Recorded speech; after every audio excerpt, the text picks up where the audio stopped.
Hey Gators and sports fans, get all your Gator talk, news, analysis, and opinions on the Pod Up with Matthews in the Morning podcast.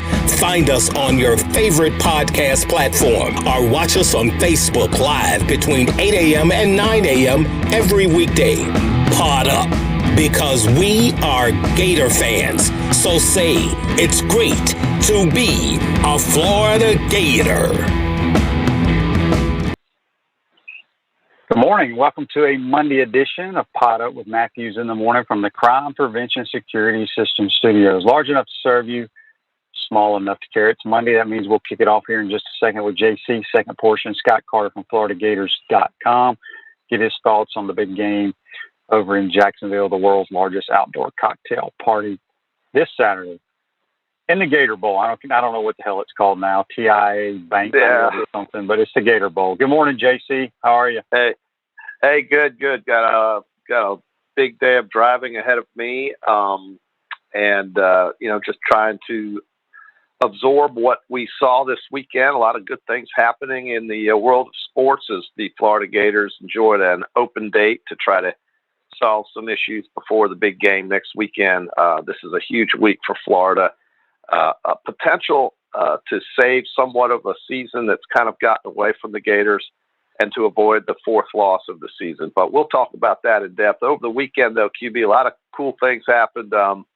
Obviously, we've got a World Series matchup now that has some local interest with the Braves and the Astros in Atlanta taking the Dodgers out in 6 games. You know, I hear all these Dodger fans, QB, talking about how they lost Kershaw, Muncy, and Bauer, and Scherzer wasn't available twice in the series. But, you know, the Braves, they lost Mike Soroka all season. He was a Cy Young candidate. Ronald Acuna Jr. was basically an MVP potential player who has missed, half the season. And then the home run leader from last year, Marcell Ozuna, missed most of the year this year. And, you know, Travis D'Arnaud was not available for 60 days. He was their top 10 catcher. And the Braves still went in and won this thing in 6 games and could have won it in 5, honestly. So I'm excited for this World Series. I'm excited for the city of Atlanta. They need something like this. And I think the Braves have what it takes to take that World Series. So that's the first thing that happened that got my attention. Yeah, I mean, it's been a long time, about 20-something years since the Braves in the World Series. Been very close, but, they kind of overcame some adversity, added some people during trades, what have you. But yeah, it should be a lot of fun to see what happens. I got to hang on a second. We got a. Oh, okay. This comes from John on Facebook Live, brought to you by Meldon Law. He says, QB, what would be the reaction if Florida went into halftime down 10-0 against Vandy and squeaked out a win in the fourth quarter? That's what Oklahoma did against Kansas. You know what was interesting about it? I watched a lot of that game. I think Oklahoma had like 14 plays the entire first half. Kansas played keep away, and Caleb Williams didn't play great in the first half. I mean, he didn't have many plays, but the play that he made, that may have been a Heisman moment. I don't know if I've ever seen that happen, where he just took the ball in the 4th and 1 play where Oklahoma got stuffed and pushed backwards, just basically took the ball from the running back and got the first down, and the rest was history. So I was going to ask you about that play. It was obvious his forward progress was stopped, and I think Kansas was feeling the play should have been called dead. Well, I don't know. I mean, it's close. It was close. I mean, it was a questionable call. Well, he was going backwards. The guy was going backwards. Right, but you see that happen all the time. I mean, a guy gets hit and goes backwards and then breaks a tackle and gets a first down. So it's questionable. But, yeah, Oklahoma did not play well. They sputtered around. They've sputtered around in a lot of games this year, but they find ways to win. You know, the polls come out. Cincinnati's number 2. I want to ask you this, Jason. Think about this. Think about this. You know how in the NCAA, when it's tournament time in basketball, how they put up the records and the strength of schedules and all that of like 3 teams. They don't show you the logos or anything, and they say, which one would you choose? Right. So if I put up Michigan State, Michigan, and Cincinnati blind resumes, there's no way in hell you're going to choose Cincinnati's over those 2 schools. No, not using the parameters that you just explained. But so my point is, I mean, Cincinnati's a great story, but do they deserve to be the number 2 team in America? Well, if all they have is road wins at Indiana and at Notre Dame, and then 9 games that don't matter, or 10 games that are against woeful opponents. Speaking of whom, Navy showed up and really played a tight game. And when I watched Cincinnati QB, they're a nice story, but QB, they're not big enough. They're not fast enough. They're not athletic enough. I'm sorry, the quarterback's nice, but he's not elite. Cincinnati would be in the Final Four and get blown out by any of the other 3 teams in my mind. I've seen this Cincinnati story so many times in the past. I'll never forget the Sugar Bowl they played Florida in. When I looked at these guys walking through the hotel, and I said to myself, this is a football team that's about to play in the Sugar Bowl? I mean, these guys are not – I mean, they're a nice group of 5 story, but they are not an elite top 4 team. All you have to do is watch them play. Maybe they just didn't care enough to play against Navy, but when they are playing for style points or they are playing for voters' votes, you have to ball out every time and blow out teams like Navy, and they couldn't do that. And Navy, frankly, took the game to them, much like the way Kansas took the game to Oklahoma physically in the trenches running the football. And so you see these teams that are undefeated that people want to stick in the top 4 because they're tired of putting the right teams in the top 4, which, remember, the mandate is the 4 best teams. It has nothing to do with anything else until they change that mandate. So, Cincinnati to me is clearly not a top 4 team. I look at teams like that, and I just wonder if it's just about, making people feel good or giving somebody the benefit of the doubt because they're playing at a disadvantage in a conference or against a schedule that can't match up. I mean, not Cincinnati would be beaten by Georgia. Georgia would beat them by 30 points in my mind. Now, maybe not, but I just don't get impressed with Cincinnati the way everybody else does. And maybe it's just me. No, I'm right there with you. Another crazy game. The 7th ranked team in America, Penn State, goes down at home to Illinois after Brett Bielema blasted his team about no talent, and they win in 9 overtimes. What are your thoughts on the new after the second overtime or the third when they have to go to the 2-point play? Did you like that, JC, or no? I kind of like it because I don't like these scores to get up in the 50s, 60s, or whatever it is like they used to. I just think, let's just try to end it as soon as possible, really. But heads up to Illinois. Those kids did not seem to care what the coach said about some of them. I mean, Chase Brown, I think his name is, senior guy, he's been there forever and really had probably the best game of his career on a huge stage like that. In Penn State, I got to worry about them now because they're about to go to Ohio State and get beat. And they're going to start to decline, I think. I think Penn State is on their way out.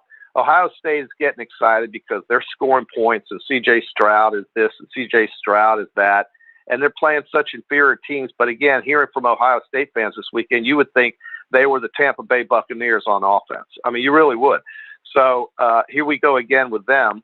I do think Michigan has a chance this year against Ohio State, but I don't think Michigan will beat Ohio State. But I do think Michigan will play much closer to Ohio State in that game because that's really the only game I think Ohio State's going to get tested in. John says if Cincinnati had Arkansas' schedule, that says it all. I agree. Cincinnati, in my opinion, is going to lose to SMU. SMU is a high-powered offense with a Oklahoma quarterback transfer at quarterback with Lincoln Riley. Yeah, he's good. Calling the plays. Yeah, he's good. Mordecai's his name. I think SMU is going to beat them. QB, even if Cincinnati beats SMU, though, I mean, I don't really know what that means. I just think you're right. There's a better chance of any other team on that schedule that's left. There's a better chance for SMU to win that game. I mean, Cincinnati could wake up by then and play better, but they don't have material to hang with a Georgia or an Alabama or an Ohio State, in my opinion. They just don't. I mean, they're a nice story, but they don't have the players. And I think we saw that Saturday. Navy was right there with them the whole day. We got a text here on the Titan MR text line from Ryan. He says, "Good morning, fellas. Shane, the more games are played and we see that other teams are doing, it's becoming more and more apparent that the Gators just aren't a good football team. We make the LSU running back look a Heisman Trophy candidate and Ole Miss shuts them down. It is also becoming more and more clear that Joe Burrow and Jamar Chase are studs, and old Coach O was blessed with a national title that he had little to do with." I was going to bring up LSU. here's what happened. LSU takes the opening drive, and they ran the football a lot. They go down 7-0. Then they get the second drive. If you miss the game, they drive down there, and they throw an interception. They have it on the 3-yard line and go for it instead of kicking a field goal and throw an interception. Then the next drive, they drive down and miss a field goal. So they could have been up 14, 20-0. And then after the missed field goal, it was over. And here's what I will say. Once they got behind, they quit trying to run the football. But Ole Miss, I don't think they're that much. Here's what I can tell you about Ole Miss. They are a fast football team. They look faster than the Gators. Their 2 running backs are as quick and as fast as anybody in America. Snoop Connor and Jerrion Ealy are quick as cats. Yep. But Matt Corral makes that team go. Good win for Ole Miss. You know, we'll see what Ole Miss is. You know, shoot, if Alabama slips up and Ole Miss keeps winning, that's right. Ole Miss will go. Well, so it's crazy. There's still a lot on the West to be settled. That is correct. And Ole Miss is going to be tested at Auburn. But, I mean, listen, right now, looking at that, and I think Ole Miss has to play Texas A&M too still. But I think that game is in Mississippi. But Mississippi, look, they are hollering as loud as they can from the Bayou to get Lane Kiffin down there to Baton Rouge. And I don't know what Lane Kiffin's thinking right now other than to get Ole Miss to the SEC championship game. And, you know, Alabama is going to have to play Auburn on the road, but so will Ole Miss.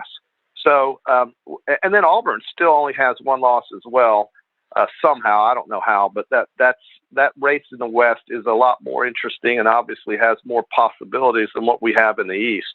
But listen, Lane Kiffin to LSU is not as far-fetched as you might think, and I certainly think it's a very good chance. Yeah, and I got to say, if he can get to LSU and start pulling these kind of players, you know, that's going to be a resurgence. Look, everybody who's looking for new coaches needs to remember that if they can get a guy who's an offensive-minded coach, they're going to have a lot more fun. And even though Luke Fickell has done a great job, Mel Tucker's done a great job, and you can correct me if I'm wrong about Mel Tucker, but I think these are defensive-minded guys that find offensive coordinators. Yeah, so if I'm LSU and I've gone through the Ed Orgeron experience, and I know that Joe Brady had as much to do with that as did Joe Burrow of winning as Ed Orgeron, that I can't be looking at a defensive-minded coach. I have to be looking, and same with Southern Cal. If they don't try to at least go after Lane Kiffin, then it's malpractice. So Lane Kiffin's going to be the hottest name if Ole Miss keeps this up. And let's just say this about Matt Corral. I don't think there's a gutsier, more tough kid playing college football today than that one. When you run the ball like he did against Tennessee 30 times or something like that, you come back the following week and you look just fine. This guy is unbelievable. To me, he and Bryce Young are the top 2 Heisman candidates. I don't want to hear about anyone else. Those are the 2. And to me, that kid at Georgia should be on the ballot as well, Jordan Davis. Those are the 3 players that if I had a ballot, and there was a time, QB, when I did have a ballot, actually. I voted for Charlie Ward the year he won it. But when you have Davis at Georgia, you have Bryce Young, who is carrying Alabama's football team on his shoulders as a sophomore. And then you have Matt Corral, who might be the toughest, one of the most gifted players I've seen in the SEC in a long, long time playing quarterback. If that's not your Heisman ballot, you are not watching college football seriously. If you want to throw some kid from the Big Ten or some kid from Cincinnati on that ballot, go ahead. But those are the 3 right there that should be on your ballot if you're voting. And if you're not putting those 3 on your ballot, you shouldn't be a voter. So that's how I feel about it. I mean, I agree. I think if LSU and USC do not try to offer, I mean, Lane will take one of those jobs over Ole Miss. Look, what Lane has done a great job. He doesn't call many plays. Jeff Lebby does for him. But what he has done with Ole Miss football is their team speed is ridiculous, and they recruited the right type of players for them. You know, not all their receivers are these. You know, most coaches now want these big, huge guys at wide receiver. He likes those little shifty guys, like he had Elijah Moore last year, who's now with the Jets. I think, you know, they're so fast and so quick. That makes a huge difference, in my opinion. And no, I think he's going to be the coach either LSU or USC. JC, I got a couple of, you know, just amazing things that I thought I would never see in college football. It seems like it's happening every year now. Yeah. Wake Forest beats Army 70-56, and it was a fun game to watch. I mean, give the cadets all they want, but they literally can't cover the forward pass at all. But it is amazing to me that Wake Forest had 638 yards of offense. Army had 595. Wake scored their 70 points, only having the ball for 17 minutes in the entire game. Is that Think crazy? about that. I saw it, yeah. Army had the ball for 42 minutes of the game. I know. Well, they run, Wake throws. It's true, though. You're right. It's a crazy stat, and it did seem like Army always had the football. They grinded out with that run game, but you're correct about the forward pass. It's obvious they don't practice defending it. It's obvious they don't do it, so you get a passing team. But this is why Army could easily win the Commanders-in-Chief because, you know, to me, they're as good as Air Force, and I think they're better than Navy. We'll find out. But that is a crazy stat, and good for Wake Forest and Dave Clawson, you know, to stay unbeaten. I don't know if they can. I think Pittsburgh still has something to say about this. They could end up playing each other in the ACC championship game, and if you had told me that at the beginning of the season, you would have gotten some great odds. But it looks very possible with NC State losing now. Clemson is done. It's Pittsburgh and Wake Forest, folks. And there's another ACC team that all of a sudden people are starting to pay attention to. I saw a lot of Florida State shirts at the Biloxi casinos this weekend. I'm not kidding you, QB. Florida State people are starting to come out of the woodwork because they could blow out a team that they should blow out. Well, I don't know why. I guess because they've won 3 games. I don't know. Yeah, but they've only beaten one legitimate team in North Carolina. The other two, they beat Syracuse and UMass. So okay, it just shows you how bad. It shows you how bad they've fallen, and so they're trying to get back. Yeah. Turn your car or truck into a rolling billboard for your business or brand with an eye-catching vehicle wrap from Route Spot. This October, mention promo code Shane, receive 13% off your vehicle wrap. Speaking with JC on the Titan Tomorrow Hotline. All right, JC, the other nobody wants to play are the Texas Aggies, okay? So I got this stat line. This is at the end, I believe at the end of the third quarter. It was 41-0 over South Carolina. I don't know if I've ever seen this at any level of football, okay? At the end of 3, South Carolina had 2 first downs to 25 A&M, okay? Oh, my God. Listen, total yards after 3 quarters. Yeah. A&M had 456 to 15 yards for South Carolina. It's really amazing how there are so many haves and have-nots in football. It's showing up in the NFL too, QB.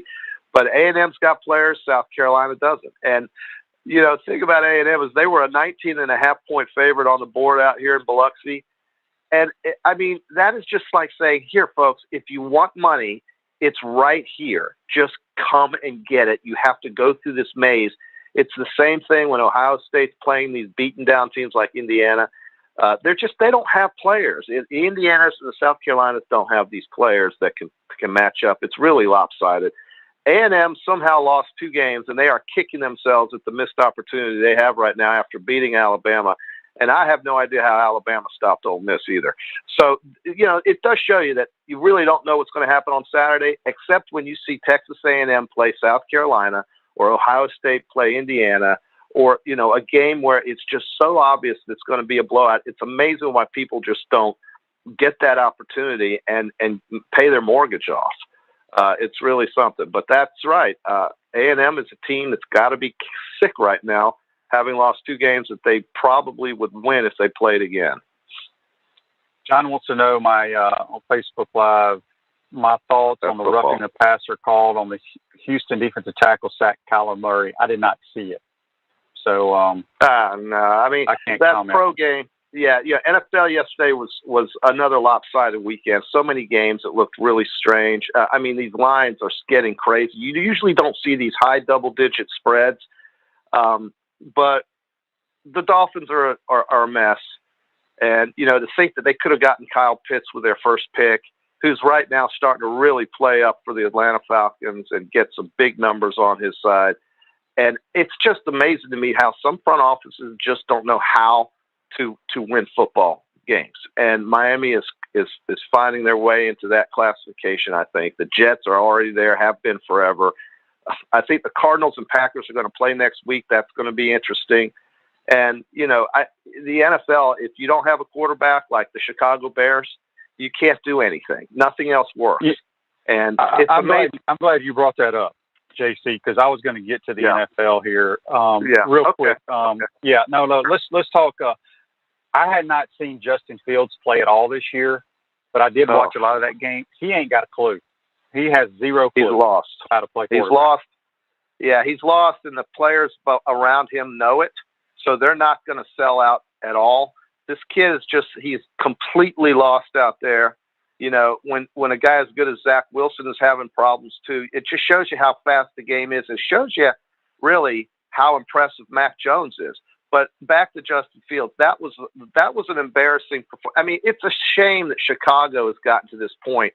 And I think this coach is in trouble. I really do. I think he's got problems. You know, he passed on Patrick Mahomes when they had the chance to draft him, went with a kid from North Carolina.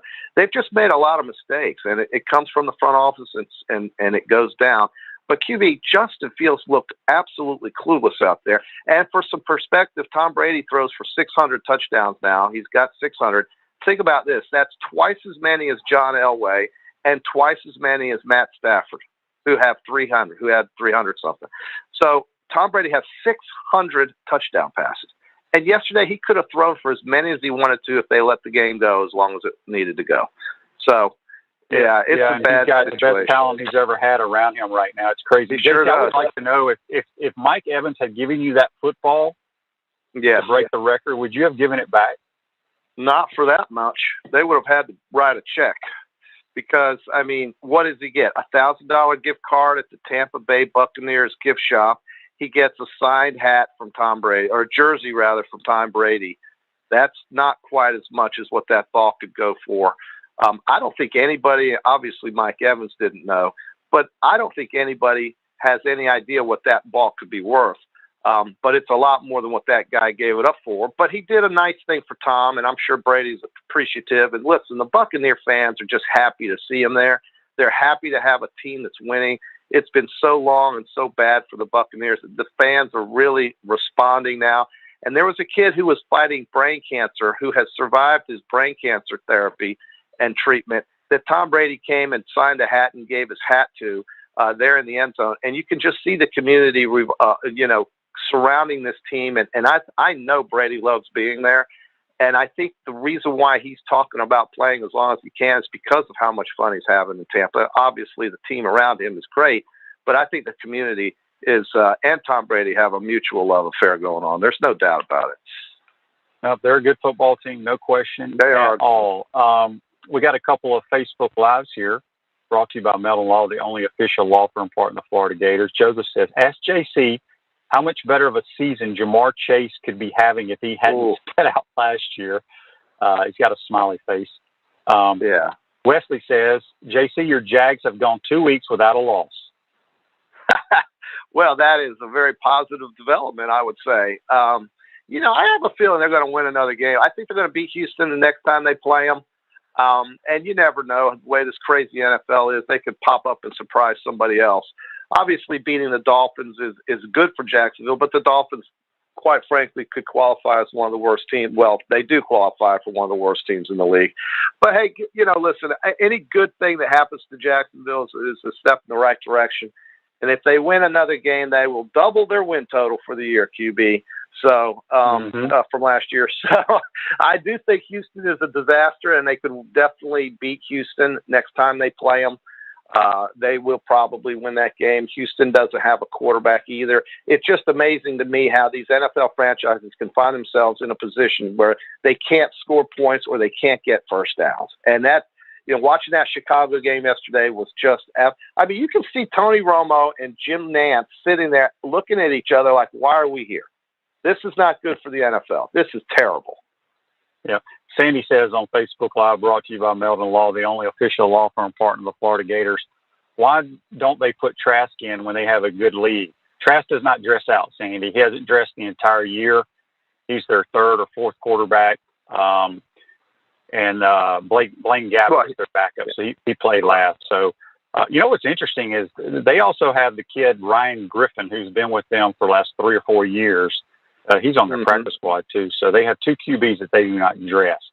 John wants to know, QB, what's going on with KC? Has the NFL caught up with what they are doing? I don't think it's caught up. I think they had, ever since they went into the Super Bowl last year with offensive line issues. I think they had a bunch of people hurt going into that game, and they moved people around. Right. But their offensive line is what's killing them. They can't pass protect. They can't run the football. No. And, boy, the Titans just took it to them yesterday. Wow, it's amazing. Yeah, Tennessee with 2 straight wins against teams that, were thought of as Super Bowl contenders.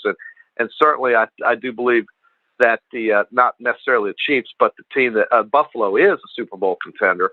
But, boy, the Tennessee Titans have really showed us a lot here in the last 2 weeks. And I got to say, Cincinnati, and I tell you what, the Colts are better than 3-4, too. I think the Colts are a team that could get on a roll. They play very salty defense, and if Wentz stays healthy, watch out for the Colts. But I do believe you're right. I think Tennessee has been quite a story here these last 2 weeks. And we still got a long way to go in the NFL. I mean, they've only played 7 or 8 games or something. There's still another 10 to go, 11 to go. Long season still ahead. Lots of things can happen, but Tampa sure looks the part right now. And, you look at Cleveland, they've got so many injuries right now. I don't know how they're going to be able to get through it, but Cincinnati's a great story as well. If Burrow stays healthy, this kid Chase has taken over that team, and Joe Mixon running the football. Cincinnati has certainly surprised a lot of people. Chris says here Chicago should sign Cam Newton, definitely an improvement from Field. I don't know why they don't play Andy Dalton if they want to win games. I think he's a decent quarterback. At least he knows where to go with the football. But, Fields has no clue. Real quick, JC. It's just slow. The game's too fast for him. Yeah. Wait, well, he does. It's not only he's too fast. He doesn't understand coverage. You can tell he picked the wrong side about every time he dropped back. Every time. Yeah, so I want to get to This Day in Sports, brought to you by our good friends at Comfort Temp. Comfort is our business. Peace of mind is our promise. Comfort Temp is now hiring team members with all levels of experience, great culture and benefits, and opportunity for growth. $1,000 signing bonus for qualified positions. Give them a call. 352-376-2366. This Day in Sports, JC. Where did it go? I just had it. Oh, no, I got to pull it up. It was right. Oh, here it is. In 1964. Were you born then, JC? I was, exactly. October 29th, 1964. There you have it. Okay. Well, this almost happened. What are we, October 26th today? Yeah. 25th, whatever. Yeah. Do you remember the Wrong Way Run by Vikings Jim Marshall? I sure do. He took He ran 66 yards in the wrong direction for his safety. Has to be the NFL's #1 blooper of all time. And that was the day of the Purple People Eaters. Played at the old Metropolitan Stadium. Carl Eller, Jim Marshall, Alan Page. They were cool. But that was a funny play. It really was. I was like, everybody was trying to figure out what's he doing. And there he goes. But, that was a good play. QB, speaking real quick before you let me go, you were 6-7 last week, and I went 8-5, so we'll figure out what that total is. So that means you have a 2-game lead on me now. A 2-game lead. Okay, so, I kicked myself for even looking at the Bears. That's stupid. NC State, bad loss for them, and I had LSU. We both took LSU. I guess we thought Corral wasn't going to play. That's the only explanation I can give you. Oregon somehow stays alive. A one-loss Pac-12 champion in the Oregon Ducks. They're going to try to say they have a shot or a claim at the playoff over an Ohio State team who could be a one-loss Big Ten champion. So that debate's going to start if Oregon stays unbeaten. And really looking at their schedule, I don't know who else could beat them on that schedule. But that's the Pac-12 for you. You just don't know, really. But real quick, QB, if Oregon is a Pac-12 champion with one loss and Ohio State's a Big Ten champion with one loss, how do you justify taking Ohio State over Oregon? But that's what the committee will do. I guarantee you it will be. Well, I mean, from my eye test tells me, even though Oregon beat Ohio State's the better football team. And you got to remember, Ohio State's going to play higher-ranked teams the rest of the year. I don't know. I do know they play Penn State, which is going to fall. We do they're going to play Michigan. I don't know if they play Michigan State or not. But they do. Well, Oregon, they will play Michigan State. They're in the East. So, Yeah, Dan says here there was a graphic shown Saturday that the Pac-12 has 2% chance of making the playoffs. Well, again, a one-loss Oregon Duck team with a win at Ohio State, if that doesn't qualify, over an Ohio State team that's got one loss, where they lost the game to Oregon on their home field, then those games just don't matter to me. It just seems like, we're saying that these games matter, all games matter. Well, do they? Because, yeah, you're right about the schedule. You could say that the Big Ten schedule was tougher. You could say that. I'm sure Pac-12 fans would probably disagree, but they're probably wrong. But having said that, even, Oregon or Ohio State's going to play Michigan State. They are going to play Michigan and Penn State. But really, what is Penn State right now? I mean, what is Michigan State? We don't even know, even though they're unbeaten. So I guess Ohio State is just putting the pedal to the metal. And because of that, they're going to get the benefit of the doubt, while Oregon's just going to possibly have the same record with a championship and a head-to-head road win. And I'm just bringing up something that may not even transpire, but it could. It very easily could. And that's why we have to have expansion in the playoffs. JC, they got a couple of people here. What if Wake Forest is unbeaten and wins the ACC? They're in, right? Well, I mean, what do you think? If Clemson were unbeaten and they won the ACC, would they be in? Yeah. No, I tell you, if you haven't watched Wake Forest, folks, their quarterback, Sam Hartman, this is about his seventh year. It seems like he's been playing there. He is really good. They got some really good wide receivers. Oh, they're very good on offense. They are. They just, they have trouble. But listen, they get into these scoring shootouts, and it's fine. Everybody at Wake Forest is fine with that. That's who they are. It's what they are. So nobody has still answered the North Carolina not counting as a conference game question yet. I'm going to ask that to somebody. And then, Wake Forest has the potential to play Pitt in the ACC championship game in front of about 20,000, 25,000 fans, and that'll be it. So it's going to play out, but there are some scenarios where you're going to have a lot of controversy possibly. Yep. All right, JC, we're going to let you run, all right, man. We'll talk to you on Wednesday. Okay. JC joins us on the Titan MR hotline. We come back. I don't know if we're going to have Scott Carter today or not. If we don't, we'll just keep talking sports here. Shoot me some text messages and some Facebook Live comments, and we'll discuss what's going on in the sports world. You're watching and listening to Pod Up with Matthews in the Morning from the Crime Prevention Security System Studios. We want to take this moment to thank all our sponsors who keep the show going and pay the bills. Crime Prevention Security Systems, large enough to serve you, small enough to care. Titan MRI, Gainesville's only locally owned and operated MRI facility. Meldon Law, won't back down. Peachland Dental, Gator Nation's first choice for dentistry in Port Charlotte. Comfort Temp, comfort is our business, peace of mind is our promise. QC Kinetics, live pain-free with QC Kinetics. Great Clips, it's gonna be great. Our Gridiron sponsors are Auto ER, UF Bookstores, Celebration Point Town Center, South State Bank, Chris Doring Mortgage, Silverback Concrete Co.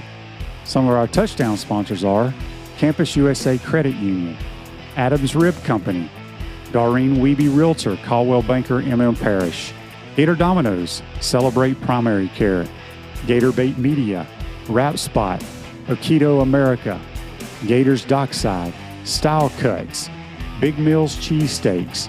If you are interested in promoting your business on the show, visit potupwithshane.com and click the advertise button. Again, thank you to all the great businesses that support the show. If you like what we are doing here, make sure you follow us and support the businesses that support us. Visor's Tailgate and Rooftop Bar, located on top of Spurrier's Gridiron Grill in Celebration Point, is now open Thursday through Saturday. Visor's covered open-air bar is the perfect place to gather after work or meet up with friends. You'll love the handcrafted cocktails and elevated shareables available every Thursday through Saturday. Visor's Tailgate and Rooftop Bar is perfect for fans of great food, great drinks, and great weather. Visor's not required. High spirits are highly encouraged. Visit spurriers.com/visors. Welcome back to the Crime Prevention Security System Studios, large enough to serve you, small enough to care. I want to thank JC for joining us on the Titan Moore Hotline. Normally we have Scott Carter. He's still on his off week. Bye week, we'll get him next week as well. Celebration Points where the Gators go to celebrate. For premium brands like Nike, Prime and Pearl, Riga Cinemas, Medici, Dave and Buster, Skechers, and the HBC's new restaurant, Spurrier's Gridiron Grill. Make your reservations today at spurriers.com, and now open Thursday through Saturday. Visors Tailgate and Rooftop Bar. We'll see you at Celebration Point, where the Gators go to celebrate. Got a couple of Facebook Lives here brought to you by Melton Law, the only official law firm partner of the Florida Gators. John says, if only Pitt hadn't lost to Western Michigan, I think they are the best ACC team, even with that loss. Yeah, it's going to be good. I mean, Pitt's got a really good quarterback, Cody Pickett. Should get some votes for Heisman. But, yeah, that was a bad loss for them. Western Michigan, I think, lost this weekend to somebody in their conference. But, yeah, Pitt's a good football team. And, we'll see. As JC said, Miami had a big win this weekend over a win they needed, because I'd heard that Manny Diaz may be fired. Probably still will be, but they beat a ranked NC State team at home. Florida State wins big against UMass. Those are the local teams in the state of Florida in college football. At Chris Doring Mortgage, they do mortgage lending right, helping home buyers throughout Gainesville and North Central Florida. Call Chris Doring Mortgage today at 352-244-0840. You missed it yesterday in the NFL. Kind of a boring day. Bucks continue to roll. The Dolphins lost. Jags were off. Packers won their sixth straight over the Washington football team. Aaron Rodgers just continues to amaze me. And, I've said if I was going to start a franchise, he would be the guy that I would take. I think he's done more in his career with less talent than any other quarterback.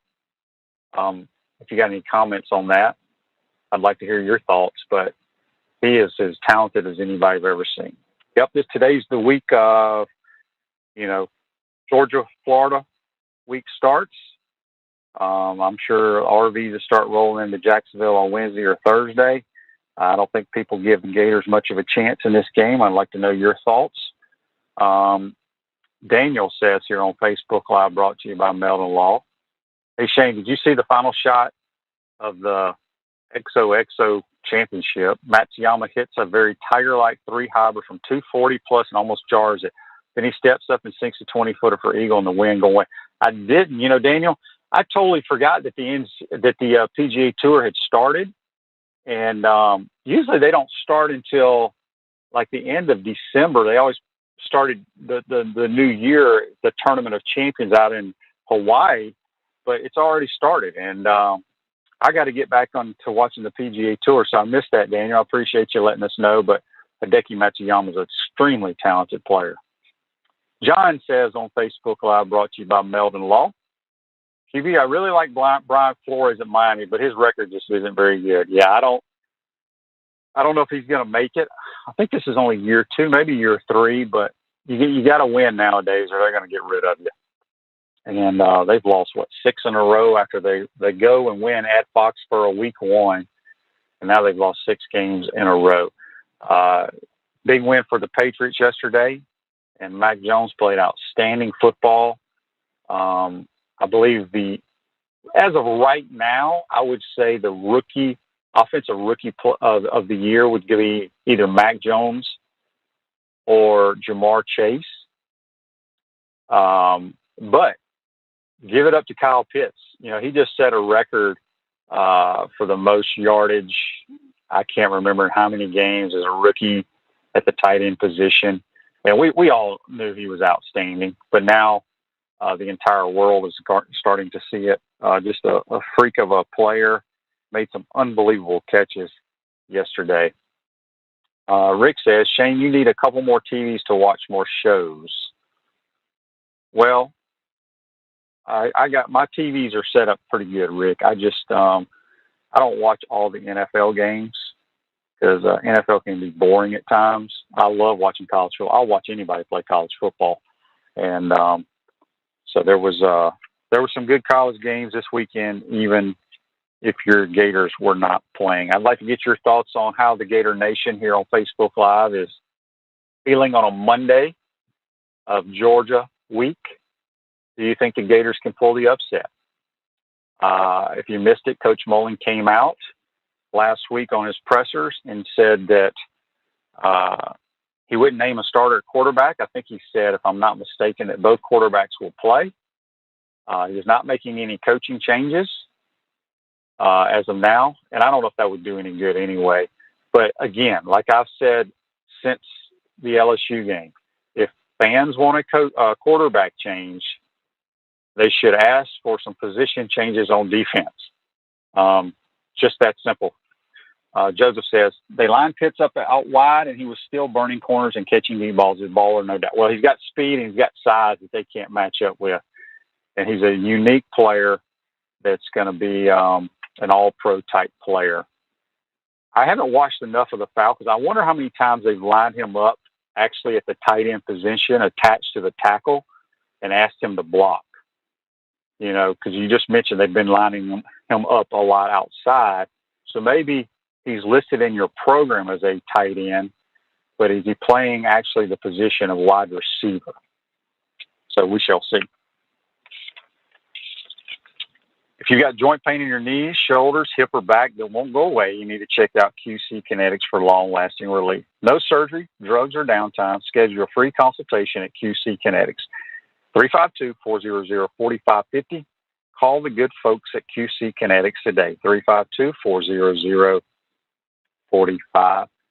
Danny asked here, did you hear about an ex-official at Ocala quarterback who criticizes most of the calls at the Kentucky game?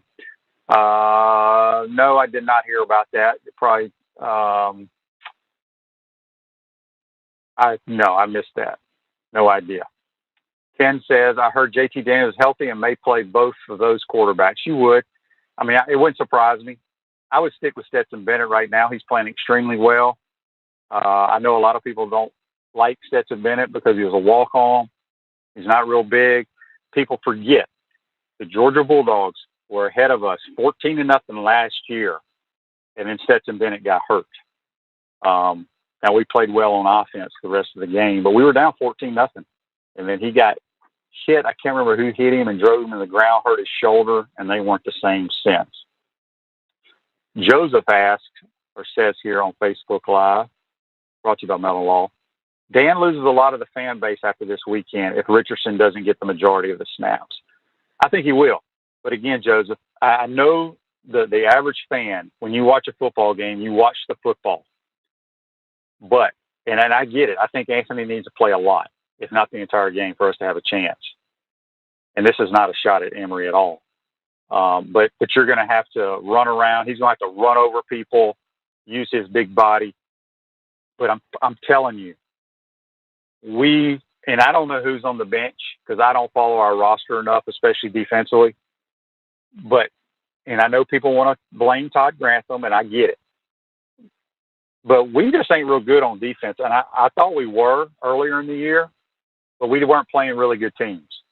We played Alabama, and they got ahead of us quickly, and then we played better on emotion and stuff like that. But I think we need to play some different people on defense because the effort has not been there. They're not shedding block. Defense is about attitude and want to. Don't let the other guy block me. You know, penetration causes havoc no matter what play is run, what scheme you run. Beat your man on your assignment. And if we can do that, we'll be okay. But I just don't see a lot of that coming out of our defensive guys. Joseph says, we know there's issues on defense, but there is no fixing that at this point of the season. We got to be able to outscore opponents. Richardson gives us a chance of doing it. And that's probably a valid point. Our offensive line is going to need to play better than they play. They're going to need to play like they did against Alabama. But I feel like this Georgia defensive line is way better than Alabama's offensive line. And I don't know if I would have ever said that. And John says on Facebook, there won't be much running room against the Georgia D-line. I agree.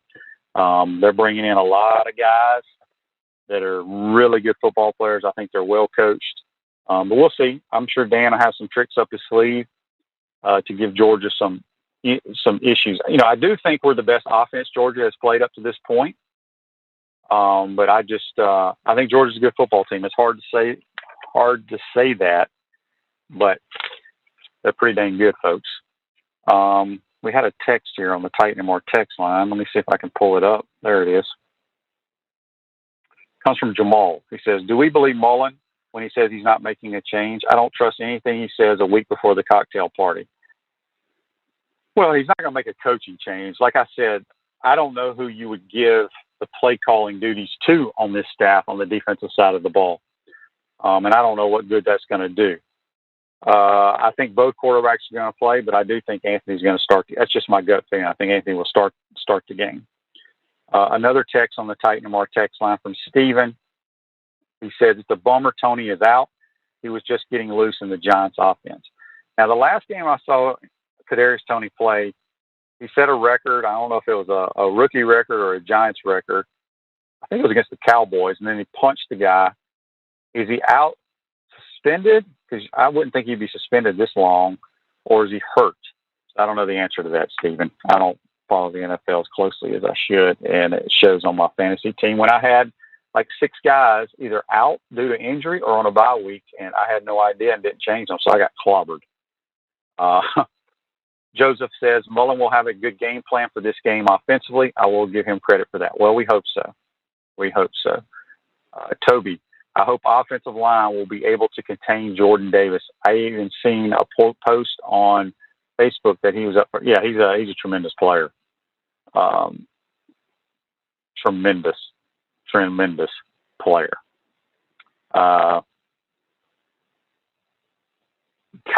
says, still a Gator big time, but I have no confidence in Dan Mullen. And John says Mullen is a great big game coach, so we will see. If anybody knows anything about Kadarius Toney, let us know, because I'm not up to par on whether he's injured and out or still suspended. And he may not even got suspended for throwing that punch. I may have just fined him. That's what they like to do in the National Football League, is fine people.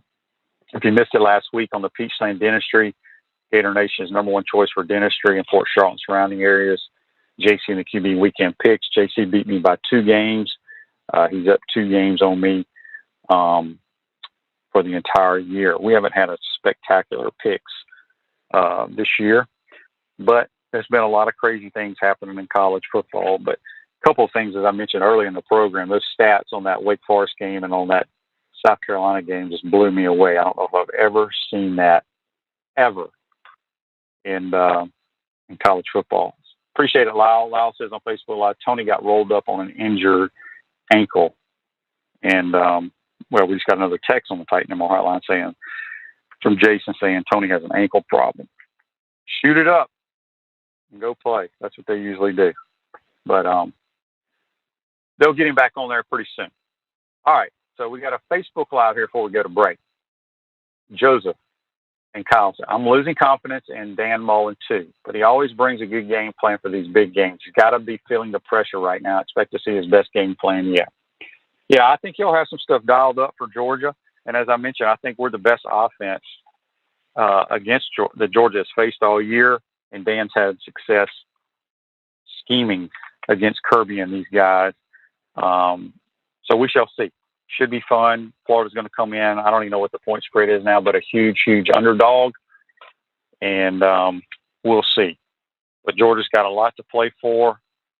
I'm still anxious to see what happens in the SEC West. A lot of stuff can shake down, and Alabama still may not go to Atlanta, but we shall see. Before we go to break, let's get this text on the Titan MR text line. It comes from Bobby. If Mullen makes a change at DC, what do you think the chances Manny Diaz comes here? That's a good question, because I'm trying to remember. I want to say Manny Diaz was with him for a year or 2 at Mississippi State. Could be wrong, but for some reason I think he was. Bobby, you can correct me on that. I don't know. I understand all of that, but I'm telling you right now, we need to get some SEC players on defense. I was talking to a buddy of mine the other day. How many of the Florida defensive players do y'all think could start for Georgia or Alabama or Texas A&M? I think Kyrie Elam may be the only one. So what do y'all think? And Mandy was at State, says Nancy. I appreciate that. Let's take a final time out here. We come back, we'll wrap up this Monday edition. Tomorrow, don't forget, will be Buddy Martin. And the Buddy Martin Show also hope to have Trent Whittemore if he can join us. These bye weeks kind of get people's schedules messed up. But we're going to take our final time out of the program. When we come back, we'll wrap up this Monday edition. You're watching and listening to Pot Up with Matthews in the Morning from the Crime Prevention Security System Studios. We want to take this moment to thank all our sponsors who keep the show going and pay the bills. Crime Prevention Security Systems, large enough to serve you, small enough to care. Titan MRI, Gainesville's only locally owned and operated MRI facility. Meldon Law, won't back down. Peachland Dental, Gator Nation's first choice for dentistry in Port Charlotte. Comfort Temp, comfort is our business, peace of mind is our promise. QC Kinetics, live pain-free with QC Kinetics. Great Clips, it's gonna be great. Our Gridiron sponsors are Auto ER, UF Bookstores, Celebration Point Town Center, South State Bank, Chris Doring Mortgage, Silverback Concrete Co. Some of our touchdown sponsors are MB Listing, McDonald's of Gainesville, My IT Masters, Gainesville Neon and Signs, 84 Lumber, Tropical Smoothie Cafe, Avera and Smith, Dowling Signs, Baker's Sporting Goods, Ruse Ogra Agent, State Farm Insurance, Silver Cube Billiards and Sports Bar. If you are interested in promoting your business on the show, visit potupwithshane.com and click the Advertise button. Again, thank you to all the great businesses that support the show. If you like what we are doing here, make sure you follow us and support the businesses that support us.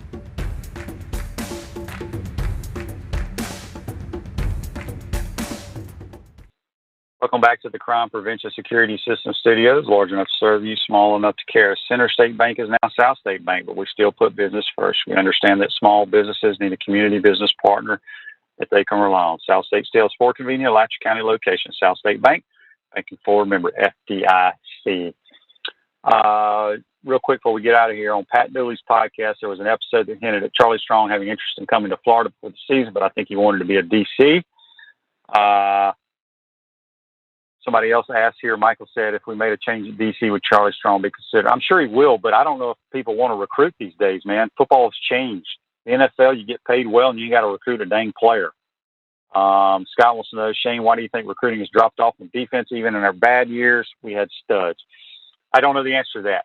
I was just talking to someone off the record the past couple of weeks, people talking about NFL drafts, how many players off this team would be drafted. They said obviously Kyer Elam and Zach Carter would be a third or fourth round pick. Other than that, they basically said maybe some guys would go in the seventh round or just free agents. So yeah, I think there's a lack of talent across the board on both sides of the ball.